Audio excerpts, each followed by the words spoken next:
It's hard for me to believe that it's been a year since WandaVision aired its first 2 episodes. Well, maybe a little over a year by the time this actually comes out, but yeah, it's been more or less 12 months, and even though time seems to have lost all meaning since early 2020, that's pretty nuts. And personally speaking, it feels like WandaVision was way more recent than that time America's far right tried to do a coup. Maybe that's because after a year or so with no new MCU properties, WandaVision kicked off a wave of new content that we're still riding, inaugurating the new Disney Plus platform and opening the magical multiversal floodgates of Marvel's Phase 4. It's been more or less an unbroken line from then to now, with shows and films releasing near constantly. Truly, our cup runneth over. But in some ways, this first period, the WandaVision period, still feels unique. So join me in my quest to figure out why.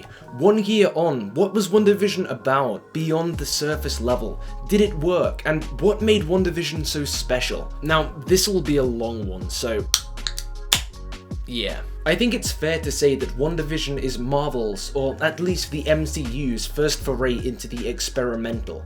While the films have previously made some bold decisions relative to other blockbusters, I think calling any of them experimental is a bit of a stretch. Infinity War's downer ending, the imaginative visuals and third act of Doctor Strange, and the tonal shift of Thor Ragnarok are all interesting and laudable developments to the MCU status quo, but come on, we're talking about special effects and a perky sense of humour. It's hardly Alphaville. WandaVision, though, was genuinely experimental in my eyes, at least to start with, because while things get a bit less exciting, conceptually speaking, towards the end of the series, let's not forget the opening. After some fairly oblique marketing, the first 2 episodes were dropped on Disney Plus, and these first 2 episodes were really quite unique. For the most part, these episodes are the ones which play the show's central gimmick the straightest. That is, all aspects of their production are heavily evocative of a particular era of classic television, from costuming, special effects, musical themes, humour, aspect ratio, colour grading, everything. Episode 1 takes the late 1950s, early 60s I Love Lucy vibe to heart, and episode 2 jumps forward a little, aping shows from later in the decade, particularly Bewitched. And the really interesting thing to me is that like 90% of these episodes, excluding the few uncanny moments such as Mr. Hart's choking, just work as classic comedy pastiche. What do I mean by pastiche? Pastiche, an increasingly common technique since the advent of postmodernism, is essentially good-natured parody, imitating the styles, tones, or features of another work or genre in a respectful and appreciative way. So these first few WandaVision episodes can be considered pastiche, because while they imitate classic mid-century comedy, they're never really making fun of it. The broadcast length runtimes, the opening credits, pacing and comedic timing and so on are consciously evoking the comedy of a bygone era, but it's not like Scary Movie or something. WandaVision's intention is never to hold a mocking mirror up to these old-timey aesthetics. It's not nudging the audience, going, gee, look how dumb all of this is. No, these features and others, including casting well-known modern sitcom actors for bit parts like Mr. Hart and Norm, are used narratively and thematically. Narratively as the central mystery of the show. How and why are we trapped in this mishmash of old sitcoms? And thematically, to explore the role media and escapism plays in dealing with trauma in modern society. It's worth noting that the pastiche is impressive on a technical level too. A lot of the cute, kitsch, old-timey jokes land. Your boss and his wife are expecting a home-cooked meal. Exactly. Any chance they'd settle for single chocolate-covered strawberries split 3 ways? And clearer video and audio quality notwithstanding, the general production style is slick enough that if you showed this to anyone who wasn't a throwback TV aficionado, they might genuinely buy it as a lost comedy from the olden days. The stylistic leap is convincing, and while that's impressive, given the immense amount of work both in front of and behind the camera to achieve a simulation this convincing, which incidentally has been recognised by a number of awards within the industry, that in itself is not what makes this show's interpolation of the sitcom form a compelling one. No, it's the aforementioned way the show ties these elements of genre pastiche in with its overarching narratives, and meta-narratives even. We'll come back to these narratives shortly, but first I want to look at another couple of aspects of this show, which still stand up well 1 year on. And the first is the music. Look, it's no secret that Marvel has often been accused of having lackluster scores, and while I don't necessarily agree with that criticism, the Avengers theme bangs, and projects like Loki and Black Panther in particular have memorable and artistically interesting scores. I think it's fair to say that for much of the MCU's run, it has lacked a certain musical pizzazz, and this is something WandaVision changed. I'm not just talking about Agatha all along either, even though, come on, it won an Emmy. I'm thinking more of the title themes of each episode. Like the visuals, Kristen Anderson Lopez and Robert Lopez crafted unique songs for each era of WandaVision, which all sound genuinely like TV intros from their respective times, and all kinda go hard. There's some knowing, good-natured mockery of the tropes of the times here too. I'm thinking of how the Family Ties / Full House vibes 80s episode has the most generic, schlocky MOR soft rock theme that goes on for about twice as long as it should. Crossing our fingers, singing a song, we're making it up as we go along. Granted, the actual score, the background atmospheric music that plays while things are happening in the show, is fine at best. But I think on first watch a year ago and on rewatch now, this musical side of WandaVision is one of the most charming and successful idiosyncrasies of the show. And while the show's original music is the most significant part here, I think it's also worth bearing in mind that the series often used licensed music too, with deftness and panache. Like at the end of episode 4, after we've had our minds blown by the revelations of that episode and what happened to Geraldine, the dawning horror on Vision's face as he holds one of his voodoo children is accompanied by the opening bars of Voodoo Child's Slight Return, with the drums crashing in as we cut to the credits. It's honestly a fairly powerful way to end a powerful episode. And speaking of things WandaVision does better than most of the MCU, let's talk about the romance. Because the conceptual fun in WandaVision, the pastiche, the experimentation with form, etc., simply would not work if it wasn't underpinned by the intense and believable emotional backbone of the story, the tragic love of Elizabeth Olsen's Wanda Maximoff and Paul Bettany's Vision. That's the reason we care about any of the rest of it. The MCU is known for subpar romance. There's only a handful of halfway decent relationship plots throughout like 26 films. You've got, what, Peter and MJ, maybe Scott and Hope, Tony and Pepper had some good chemistry to start with, I guess, and I like Cap and Peggy in the first Avenger. Thor and Jane were good, but then they mothballed that. And the majority of other romantic subplots have been similarly half-baked, even when there's a pairing with flashes of chemistry like Strange and Christine, or Bruce and Betty, they're either given no interesting moments or developments, or forgotten about entirely after one film.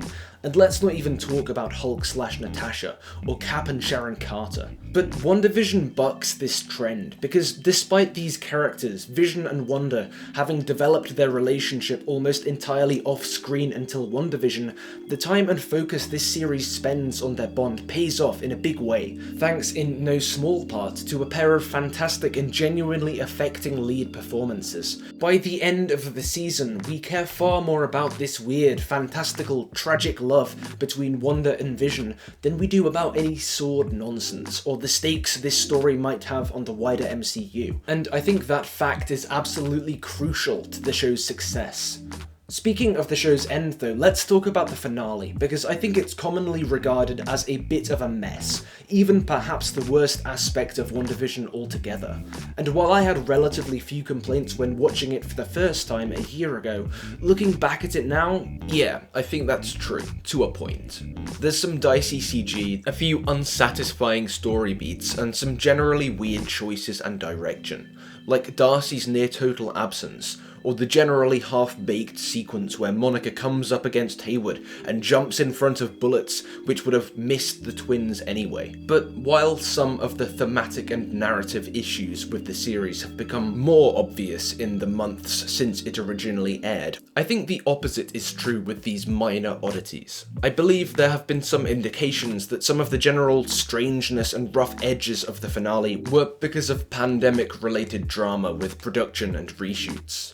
While TV and film are by now pretty used to dealing with the unique challenges posed by the plague, let's remember WandaVision was produced in part during that first uncertain period of the pandemic, so I don't think we can hold things like odd blocking and conspicuous character absences against WandaVision too much. On the other hand, unrelated aspects such as the Ralph Boner reveal, Hayward's odd behaviour, Wanda's seeming lack of accountability, and the confusing role of Agatha in all of this are fair game for critique. But again, 1 year on, I think some of these are bigger issues than others, because some were definitely blown out of proportion.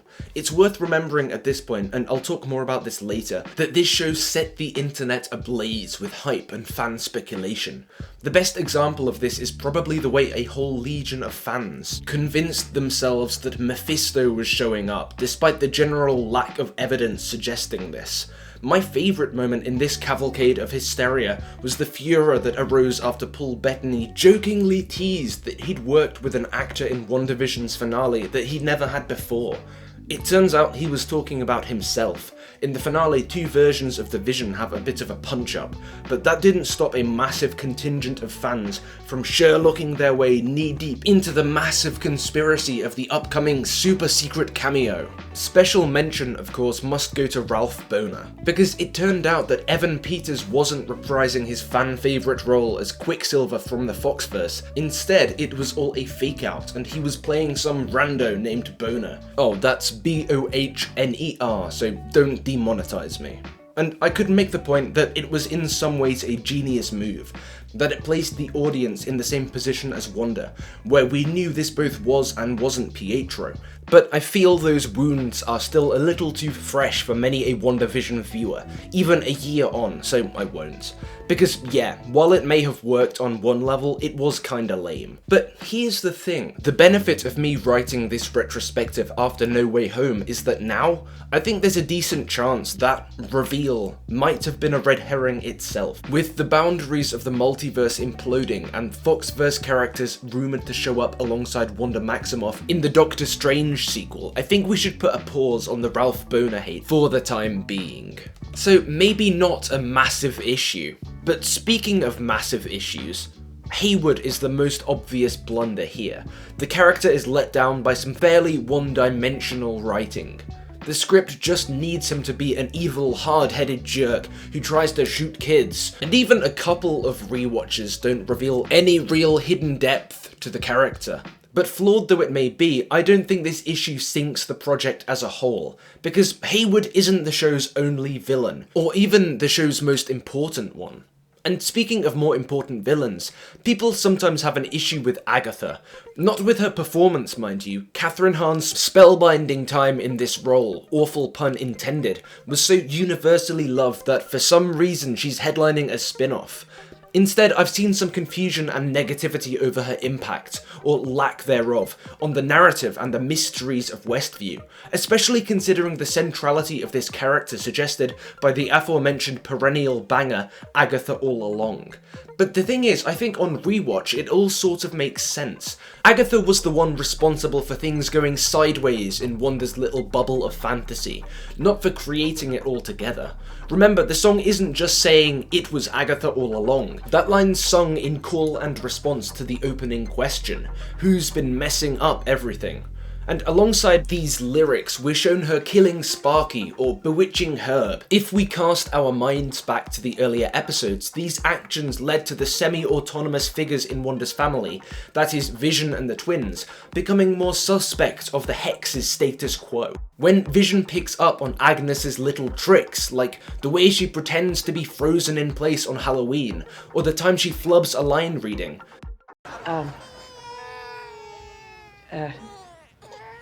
Do you want me to take that again? These moments are what lead Vision to confront Wanda to try to escape the Hex, which in turn leads Wanda to expand the Hex and overextend herself, becoming more vulnerable to Agatha's kiddie-snatching plans as a result. And that's why she's here after all, to figure out Wanda's power and try to steal it for herself. So Agatha wasn't the big mastermind behind the mysteries and miseries of Westview, and perhaps the show could have made that clearer. But regardless, this plot thread and the Agnes Agatha character more generally work fine, I think. Some people though have objected to her fate. There's an unacknowledged darkness, they say, to Agatha being trapped in a false reality made by Wanda as of that last episode. But I don't think this is unacknowledged at all, because another major villain of WandaVision is Wanda herself. I mean, that might be overselling it a little, but she is the one behind most of the show's central problems and mysteries, even if the situation is later revealed to be a little more complex than Wanda merely trapping and brainwashing Vision and the others. I don't want to spend too long on this because I think this is very well trodden ground, but I will just say this. Wanda trapping Agatha in the body of Agnes and Wanda getting away more or less scot-free at the end with that one infamous line from Monica. They'll never know what you sacrificed for them. It wouldn't change how they see me. I think these things are supposed to make us feel somewhat uncomfortable. Just look at Wanda's first line in the Multiverse of Madness trailer. I knew sooner or later you'd show up. I made mistakes, and people were hurt. Wanda knows, the MCU knows, that some of the pain and suffering here is due to her. And parts of it intentionally so. Look, I know there's quite a few people that want Wanda to actually become a proper villain, to undergo a heel turn. I'm not one of those, and either way I don't think the character's future is particularly relevant to WandaVision itself. But that being said, these uncomfortable choices the finale makes with this character seem to me intentionally odd. And if that speaks to anything, it's the power and influence the real villain of the show has had on its main character. And that real villain? Trauma. Look, this show's been out a year. You've all heard the take that the real villain of WandaVision is Trauma before, and I'm not looking to rehash it here, but I feel rewatching the show does make Wanda's puppet master shtick and moments of cruelty more sympathetic. And more importantly, the fact that Wanda's actions and arc are driven largely by trauma allows the show's themes to come naturally to the forefront. Because yeah, trauma isn't just a villain, is it? Trauma and how we process it is like the main theme WandaVision is interested in. And I don't just mean there's a lot of scenes in which we see characters looking glum or waxing poetic about love persevering. That's true, sure, but there's also something else going on here. I think on one level, WandaVision is a show about that most modern of coping mechanisms, comfort TV. Think about it. Wanda processes the death of her partner by literally transforming her world into facsimiles of the shows she used to watch with her family and with Vision. Now, this isn't straightforward allegory. I've spoken previously about how the way this TV dreamscape imposes on the world of WandaVision reflects postmodern ideas on the breakdown of reality, as expressed by thinkers such as Jean Baudrillard. Check out the video linked on screen now for more on that. But I do think that WandaVision is commenting on the benefits and drawbacks of escapism as a mode of DIY therapy. The use of fiction to purge internal negativity is nothing new. It's a process we've been aware of for thousands of years, with Aristotelian catharsis being an early example of this recognition. I mean, for Aristotle, the concept of catharsis itself didn't operate as straightforwardly as we tend to assume today, and this is something I'll be exploring in a video soon, but I digress. Today though, with entire digital libraries of culture literally at our fingertips night and day, it's become relatively normal to treat stress, anxiety, or other issues by binging comfort shows or similar. The thing is though, as WandaVision suggests, that's not really a long-term solution. Trauma seeps through. And while escaping to a mental world of canned laughter and happy endings can help us cope, be it I Love Lucy or Friends, it's never going to be a healthy replacement for actually confronting things head on. And I think that's a narrative we see in the WandaVision finale. It's only when Wanda drops the pretenses and the hex that she's able to begin moving past the loss of Vision. So it's cool that the series has a couple of fairly consistent thematic underpinnings running through its episodes, especially compared to the ideological muddle of Marvel's next Disney Plus show.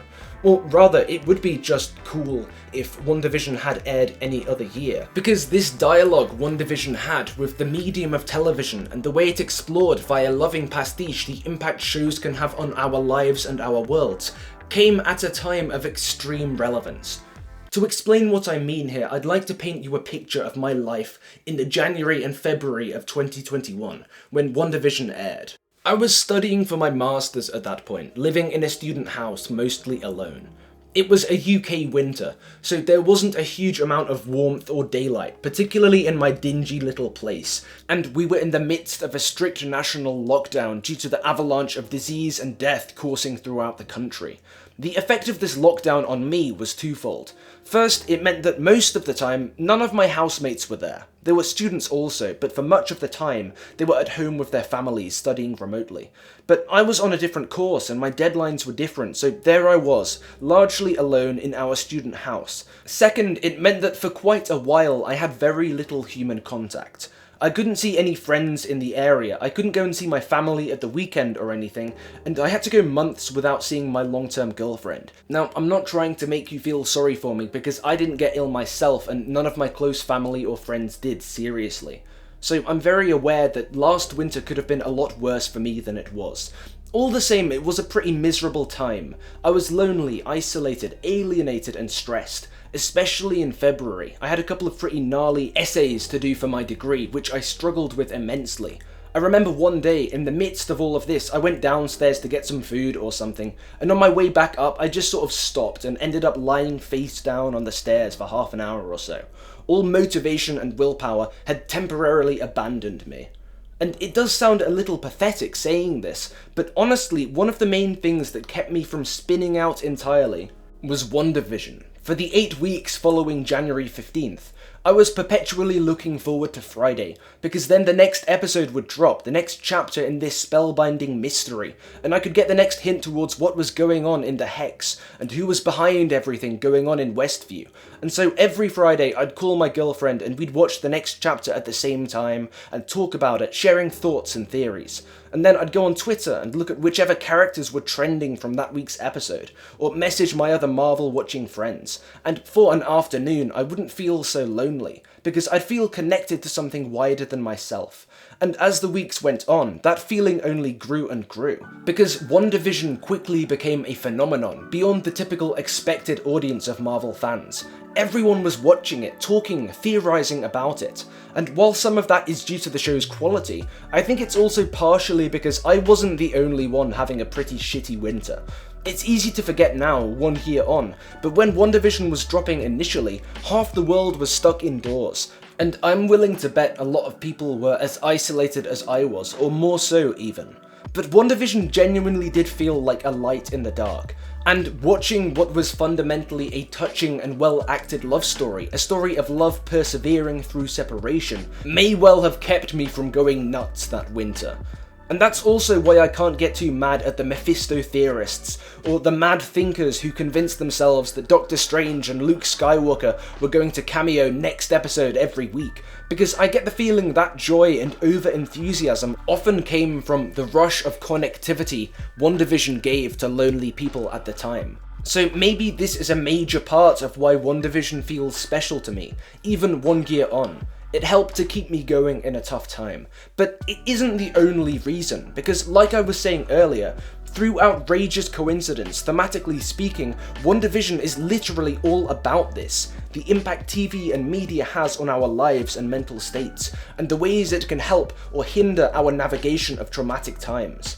And if one narrative in play here is the eventual need to face the music, to stop leaning on comfort TV and such, there's a really interesting tension there between the show's ideology and the role it played in many people's life last winter. Maybe that's even part of the reason the finale was met with disappointment, because unlike Wanda, we weren't ready to leave Westview just yet. Or maybe not. Either way, there's a symmetry between WandaVision's subject matter and the world it was released into, which makes it tricky for me to divorce the show from its context. But why should I, really? So much of the discourse around WandaVision is bound up with the conditions of its initial reception, like the Evan Peters surprise and letdown, and that long-expected cameo. So I kinda think, so what if WandaVision's quality and meaning is tied up with the miserable state of the world last winter? The way it responded to that situation, even unknowingly, added to the viewing experience then, and it adds to the rewatching experience now. And 1 year on, for me at least, there's no lockdown. I can see my friends and loved ones, and while there's still things in my life which are giving me anxiety or stressing me out, I don't currently need a weekly WandaVision drop to keep me going. So maybe, 1 year on, I've come out of the hex too. And like WandaVision, I'm thankful to the TV of times past for the comfort and escapism it's provided. But now I'm looking outwards again. That being said, of all the Marvel Disney Plus shows, this one still holds a special place in my heart. And I think it always will. I've got enough distance from it now to realise that a slightly soggy conclusion and a handful of weird choices doesn't change that. Cause come on, they're not J.J. Abrams level letdowns, are they? Because it was a really joyous and genuine thing in a time when I and many others really needed that. And even better, it was simultaneously a lucid exploration of the healthy and unhealthy ways in which television interacts with reality and emotion. So yeah, it holds up.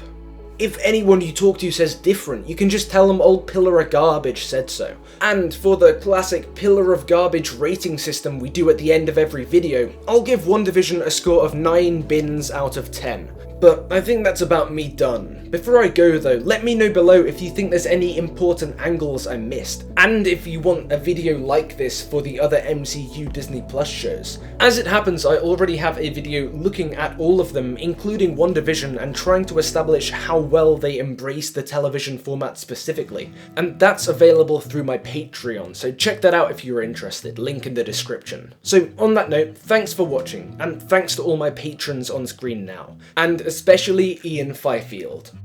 Who's been making those banger vids? It's been Pillar of Garbage all along. Who's been getting all those clicks? It's been Pillar of Garbage all